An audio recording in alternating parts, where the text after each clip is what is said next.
Hoje nós vamos falar sobre terapia com famílias. Se apresente um pouquinho. Então, algumas pessoas que estão aí já me conhecem, né? Estão até dizendo que gostam muito de mim, que bom. Eu sou terapeuta familiar, sou também terapeuta de crianças, de adolescentes, de casais.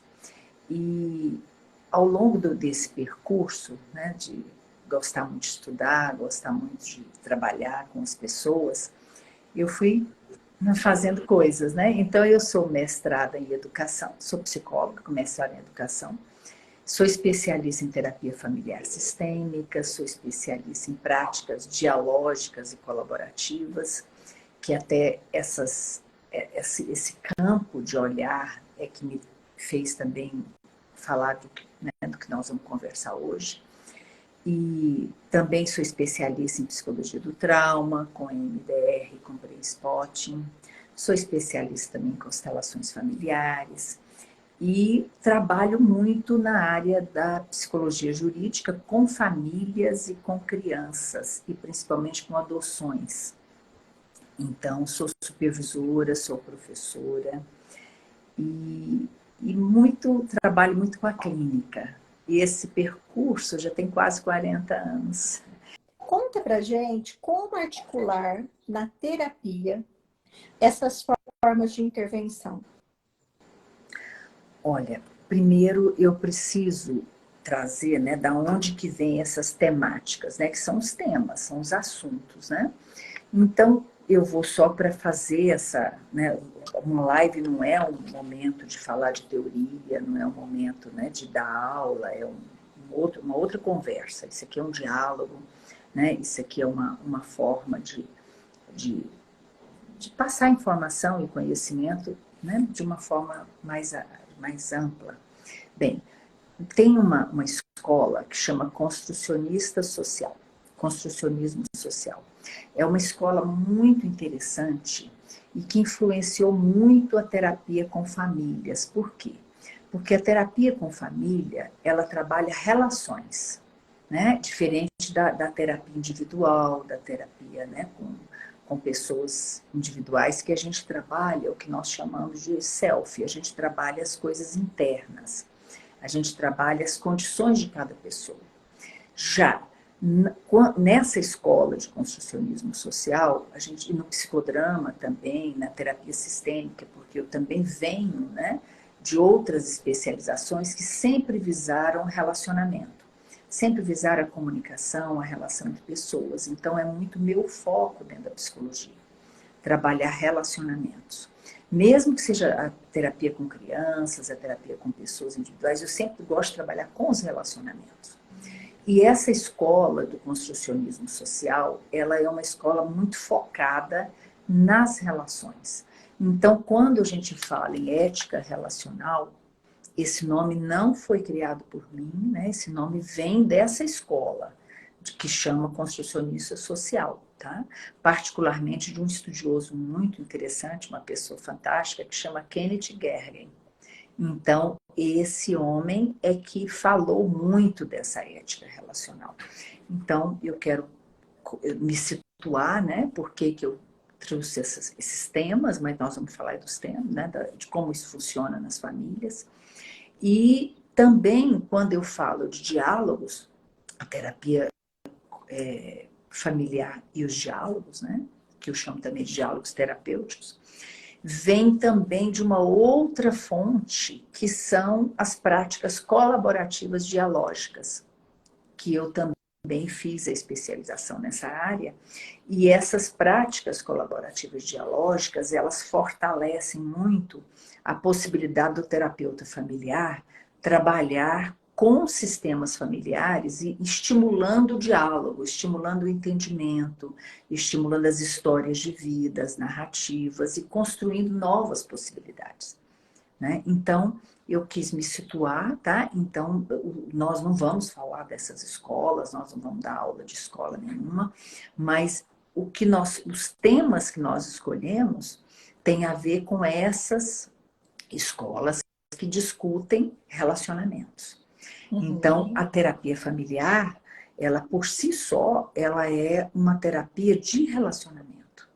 Quando as pessoas vêm, falam, Cláudia. Não, assim, para como ela funciona, né? Como funciona essa terapia familiar, Sim, sim. contar um pouquinho desse trajeto. A terapia familiar, a gente às vezes pensa assim, tem que vir a família inteira. Não, não tem que vir a família inteira. Às vezes vem só o casal, às vezes vem só o pai, às vezes vem a avó e o avô, às vezes vem a madrasta e o pai, às vezes vem o... Então, a terapia familiar, é porque o foco dela é trabalhar com relacionamento familiar. O foco, por exemplo, um casal em processo de divórcio. É muito interessante que um casal que esteja divorciando e tenha filhos para cuidar, que eles venham à terapia familiar antes do processo, antes até do advogado entrar, embora a gente seja muito parceiro dos advogados, mas assim, porque o terapeuta familiar, ele tenta colocar para a família, né, vamos pegar o exemplo do processo de divórcio, processo de separação. Como é que essa conversa da separação, como é que o diálogo pode existir em casal separado? Vamos supor que o casal teve um trauma, houve uma traição, houve uma morte, houve um acidente, houve alguma coisa. Como é que a família vai lidar com isso, principalmente para proteger os filhos? Porque o que a gente preocupa muito enquanto terapeuta de família é como é que, às vezes é o casal, mas assim, como é que vai proteger esse ambiente?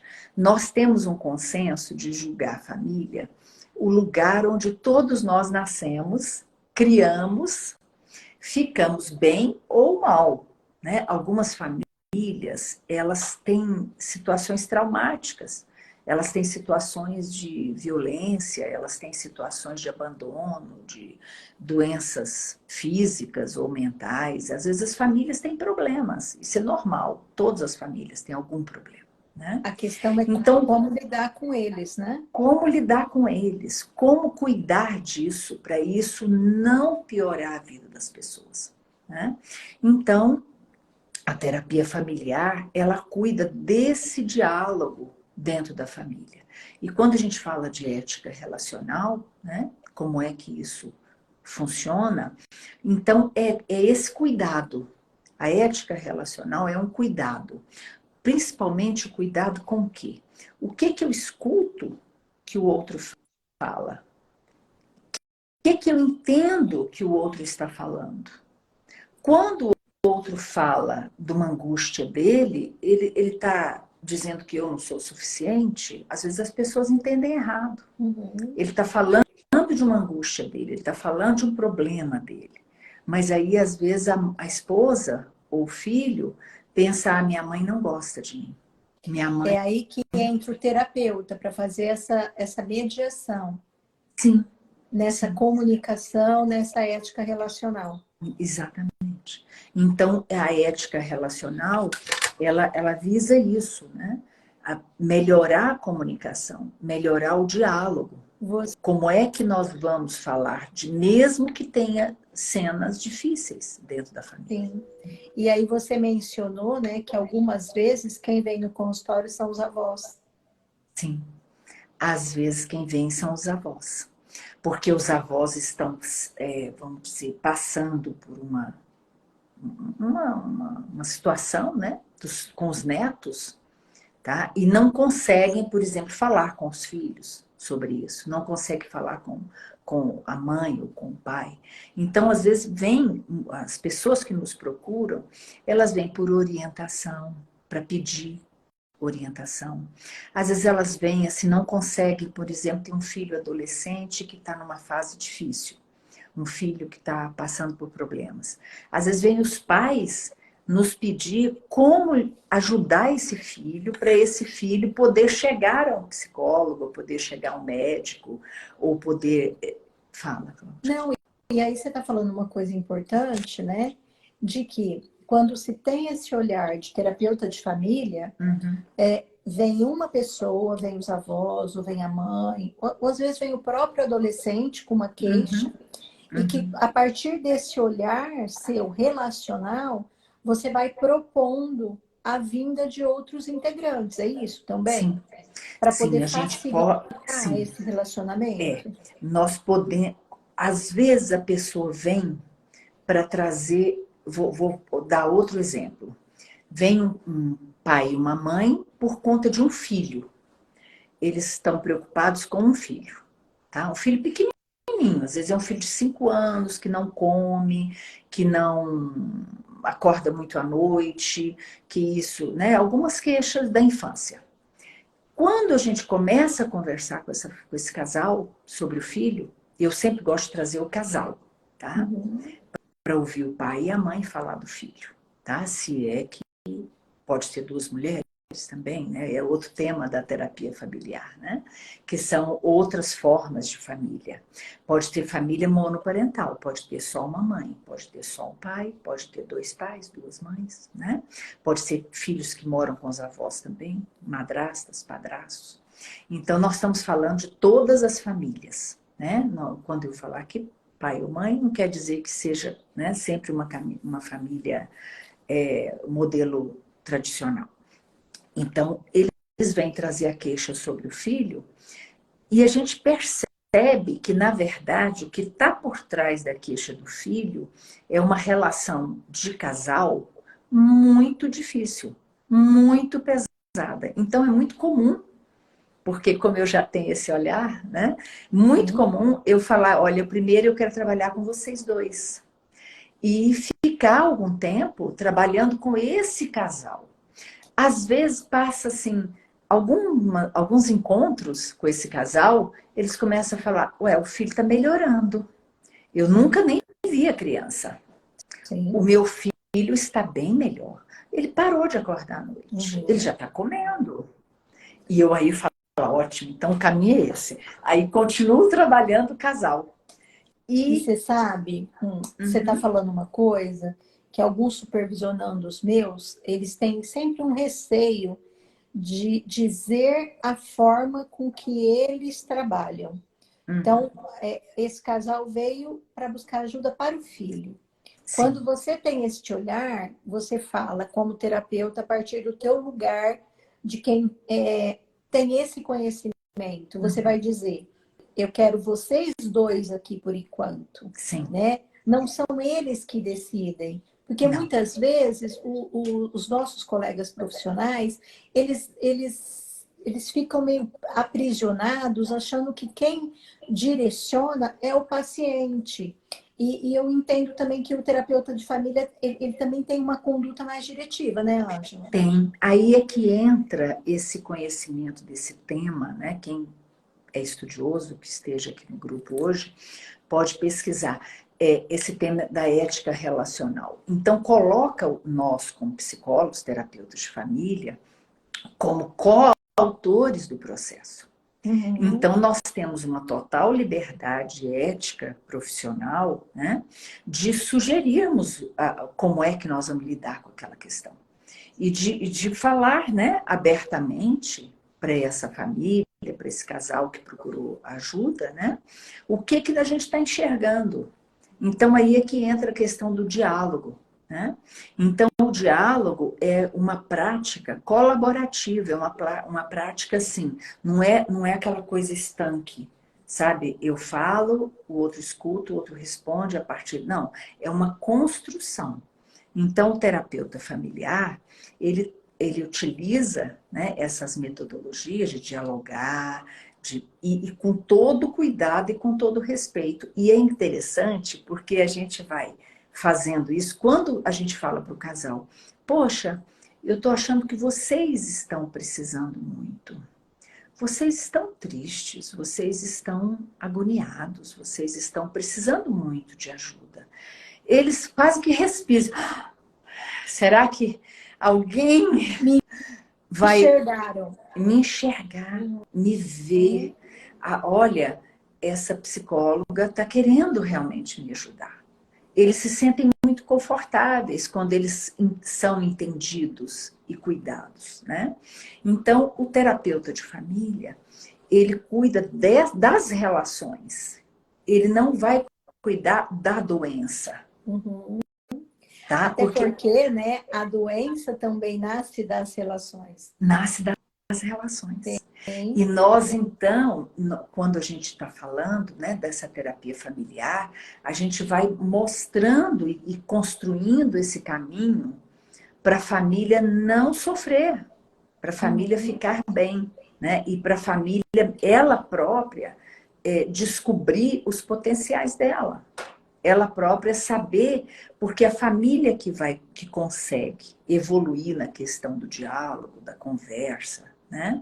Do entendimento e de vários outros valores, né? Porque a questão ética envolve valores. Quando a gente fala de ética relacional, nós estamos falando de valores, né? Nós estamos falando de o que eu acho que é bom, o que eu acho que é ruim, o que eu acho que é pecado, o que eu acho que é inveja. Não, são os valores. Ética envolve valores, né? Então, quando a gente conversa dentro da família, seja com o parceiro, com a parceira, com os filhos, né? De que ética nós estamos falando? E como é que a gente também respeita a ética do outro? Porque tem uma coisa muito importante, família. Quando a família se junta, né? Pensando num casal, cada um traz uma cultura, cada um traz um mundo à parte. E aí eles E o se filho é a juntam junção da cultura dos dos dois, né? dois, Uhum. exatamente. Sim. E aí, às vezes, Cláudia, algumas pessoas entram nessas relações, tá? De forma competitiva ou de forma assim, tem que prevalecer o meu jeito, tem que prevalecer o que eu penso que é bom, né? Só o que eu penso que é bom é que vale a pena. Aí surge conflito. E quando surge conflito, quem é a vítima? Os filhos, A criança. a criança. Quando Ângela, papai e mamãe não sabem conversar e se respeitar, ou se ajudar mutuamente, ou construir um terreno de adultos inteligentes, né? Que sabem conversar e sabem negociar as diferenças, o filho se perde, o filho fica muito mal, né? e adoece, né? E Porque adoece. quando você fala que a criança vai melhorando a partir da intervenção no casal, né? É quando eu começo a questionar a necessidade da terapia infantil quando os adultos cuidam das relações, né? Sim. Porque acaba sendo consequência e algumas vezes os pais buscam terapia para um filho de 2 anos, de 3 anos, né? Sim. Porque eles não estão conseguindo administrar. E a importância desse olhar do terapeuta de família para poder fazer essa leitura e dizer para os pais, fiquem vocês por enquanto, né?